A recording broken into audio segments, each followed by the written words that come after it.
रेगिस्तान की सूखी धरती पर एक ऐसा पेड़ खड़ा है जो सिर्फ पेड़ नहीं, जिंदगी है। उसका नाम है खेजरी। राजस्थान के इलाकों में, खासकर बीकानेर और आसपास के गांवों में, ये पेड़ सदियों से जीवन का सहारा रहा है। इसके पत्ते पशुओं का चारा बनते हैं, इसकी सांगरी लोगों का भोजन बनती है और इसकी जड़ मिट्टी को मजबूत करती है। जहां पानी कम है, वहां खेजरी ही जीने की उम्मीद है। लेकिन 1730 में एक ऐसा वक्त आया जब इन पेड़ों पर खतरा मंडराने लगा।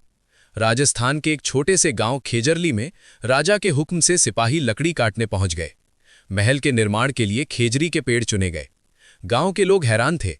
उनके लिए ये पेड़ पवित्र थे, जीवन थे, धर्म थे। तब एक महिला आगे बढ़ी। उनका नाम था अमृता देवी। उन्होंने सिपाहियों से कहा, ये पेड़ हमारे लिए देवता समान है। अगर इसे काटना है तो पहले मुझे काटो। और वो पेड़ से लिपट गईं। उनके मुंह से निकले शब्द इतिहास बन गए। सिर कटे रूख रहे तो भी सस्तो जान। मतलब पेड़ बच जाए और सिर कट जाए तो भी सस्ता सौदा है। सिपाहियों ने दया नहीं दिखाई। अमृता देवी का बलिदान हो गया। लेकिन कहानी यहीं खत्म नहीं हुई। उनकी 3 बेटियां और फिर एक-एक करके गांव के लोग पेड़ों से चिपक गए।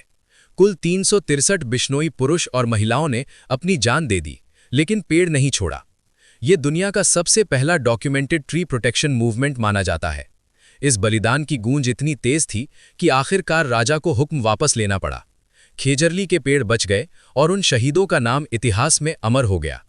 बिश्नोई समाज हमेशा से प्रकृति की रक्षा को अपना धर्म मानता आया है। उनके नियम में पेड़ और जीव जंतु की सुरक्षा सबसे ऊपर है। खेजरी उनकी आस्था का प्रतीक है। आज भी जब डेवलपमेंट के नाम पर पेड़ काटने की बात होती है, तब खेजरली का बलिदान हमें याद दिलाता है कि प्रगति और प्रकृति के बीच संतुलन जरूरी है।